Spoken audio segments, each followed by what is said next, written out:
Le site ZB de Senef discrètement vendu pour 1 euro symbolique à la société australienne Telix malgré son passif nucléaire. Telix, une firme pharmaceutique australienne l'a annoncé, le 3 avril dernier, sur son site internet, elle a acquis, pour 1 euro symbolique, le site ZB de Senef. Jusqu'ici rien à dire, si ce n'est que ce site est à l'abandon depuis 12 ans, avec un passif nucléaire de 10 millions d'euros. La société australienne confirme qu'elle compte bien assainir le site, mais elle estime le montant des travaux à 5,2 millions. C'est la moitié du coût estimé par l'ONDRAF, l'Organisme national de gestion des déchets et radioactifs et des matières fissiles, dans son rapport de 2018. Comment en est-on arrivé là ? Propriété de la société pharmaceutique allemande Eckert & Ziegler Bubby, le site de Senef produisait jusqu'en 2008 des implants thérapeutiques à l'iode 125 pour le traitement du cancer de la prostate et d'autres maladies. Mais en 2008, EZB enregistre des pertes et malgré un apport de capital, la société abandonne son site et relocalise ses activités à Berlin. À Senef, les herbes poussent entre les déchets radioactifs et les 2 cyclotrons, des accélérateurs de particules et leurs composants nucléaires, jusqu'en 2015. À cette date, EZB finalise l'assainissement des zones de production des implants, mais laisse en rade les 2 cyclotrons. Mars 2016, l'AFC, l'Agence fédérale de contrôle nucléaire, lui envoie une injonction par lettre recommandée et menace la société d'une plainte au pénal si elle ne démantèle pas au plus vite les 2 cyclotrons sur son site. L'attaché de presse de l'AFC déclarait à l'époque « Nous souhaitons que les 2 cyclotrons soient démantelés au plus vite ». Pendant 4 ans encore, le site, tel une belle au bois dormant, reste à l'abandon avec ses 2 cyclotrons. En réalité, la Belgique ne dispose d'aucune base légale pour imposer un démantèlement aussi dangereux soit-il à une entreprise. Aujourd'hui, dans un contexte de crise du coronavirus, l'information sur la revente de ce site tomberait presque dans un silence sidéral. Si ce n'est qu'Ecologrun a pu mettre la main sur un avis confidentiel de l'ONDRAF de janvier 2020, très critique, à l'égard de ce projet d'achat. L'ONDRAF ne dispose pas des éléments lui permettant d'évaluer si Telix dispose d'un mécanisme de financement suffisant et disponible couvrant l'entièreté des obligations de déclassement des installations nucléaires situées en Belgique. Contacté ce mercredi, Sigrid Icou, la porte-parole de l'ONDRAF nous confirme qu'il existe bien un écart important entre l'évaluation des travaux s'assainissement du site, réalisés par l'ONDRAF, et celle de Telix. Mais, elle tempère, nous ne savons pas ce que le montant estimé par Telix représente. C'est trop tôt pour le dire pour l'instant, mais nous sommes en contact avec eux. Ils doivent nous fournir un nouveau plan de démantèlement qui nous permettra d'évaluer que tout est bien prévu et qu'ils ont des provisions suffisantes. L'ONDRAF nous annonce, dans la foulée que Telix s'abelle, et bien l'intention de démanteler au plus tôt, au moins, l'un des 2 cyclotrons pour réaménager son site. La porte-parole de l'ONDRAF conclut, Telix nous a contactés avant la reprise du site de Senef. Ils travaillent dans un esprit de concertation, et nous ne devons pas pour l'instant nous inquiéter.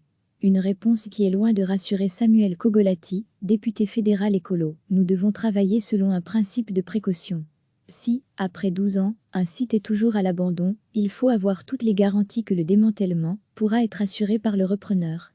Aujourd'hui, nous n'avons aucune certitude sur la capacité financière de la nouvelle société de garantir ce démantèlement et d'établir sur place une nouvelle production. Je ne comprends pas non plus que la société allemande EZB puisse se débarrasser d'un passif nucléaire 10 millions pour 1 euro symbolique. Qui devra trinquer à la fin, c'est l'État belge. Je refuse que les contribuables paient les pots cassés. Nous avons également contacté Ludovic Houtet, le président de Telix Europe. Il dit comprendre que le contexte de ce rachat puisse prêter à conjecture. Mais, en même temps, il a voulu insister quant aux bonnes intentions de sa société. Le démantèlement des cyclotrons est dans le tube, car il compte bien disposer d'un site assaini pour, à l'avenir, disposer d'un lieu stratégique pour sa société.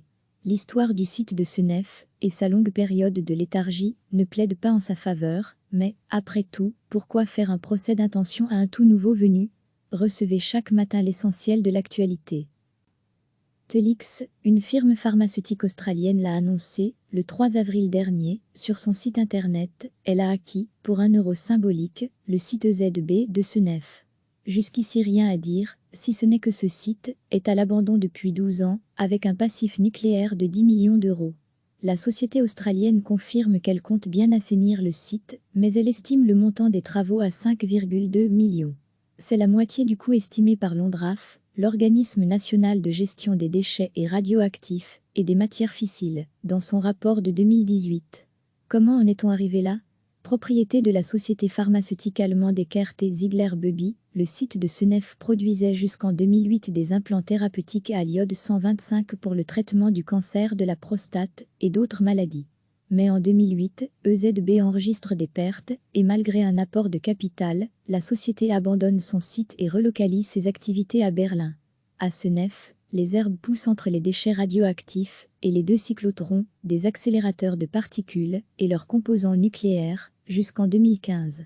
À cette date, EZB finalise l'assainissement des zones de production des implants, mais laisse en rade les deux cyclotrons.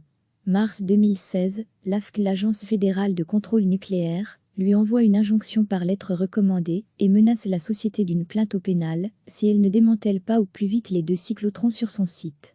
L'attaché de presse de l'AFC déclarait à l'époque « Nous souhaitons que les deux cyclotrons soient démantelés au plus vite ». Pendant 4 ans encore, le site, tel une belle au bois dormant, reste à l'abandon avec ses deux cyclotrons. En réalité, la Belgique ne dispose d'aucune base légale pour imposer un démantèlement aussi dangereux soit-il à une entreprise. Aujourd'hui, dans un contexte de crise du coronavirus, l'information sur la revente de ce site tomberait presque dans un silence sidéral.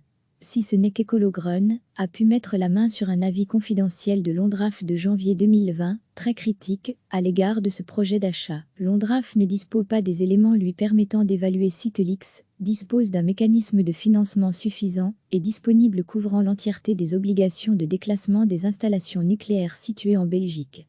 Contacté ce mercredi, Sigrid Icou, la porte-parole de l'Ondraf nous confirme qu'il existe bien un écart important entre l'évaluation des travaux s'assainissement du site, réalisés par l'Ondraf, et celle de Telix.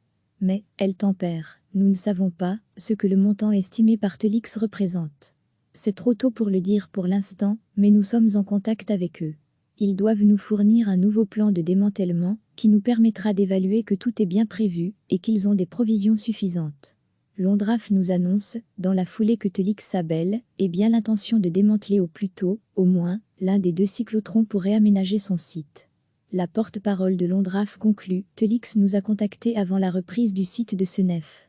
Ils travaillent dans un esprit de concertation, et nous ne devons pas pour l'instant nous inquiéter. Une réponse qui est loin de rassurer Samuel Cogolati, député fédéral écolo. Nous devons travailler selon un principe de précaution. Si, après 12 ans, un site est toujours à l'abandon, il faut avoir toutes les garanties que le démantèlement pourra être assuré par le repreneur.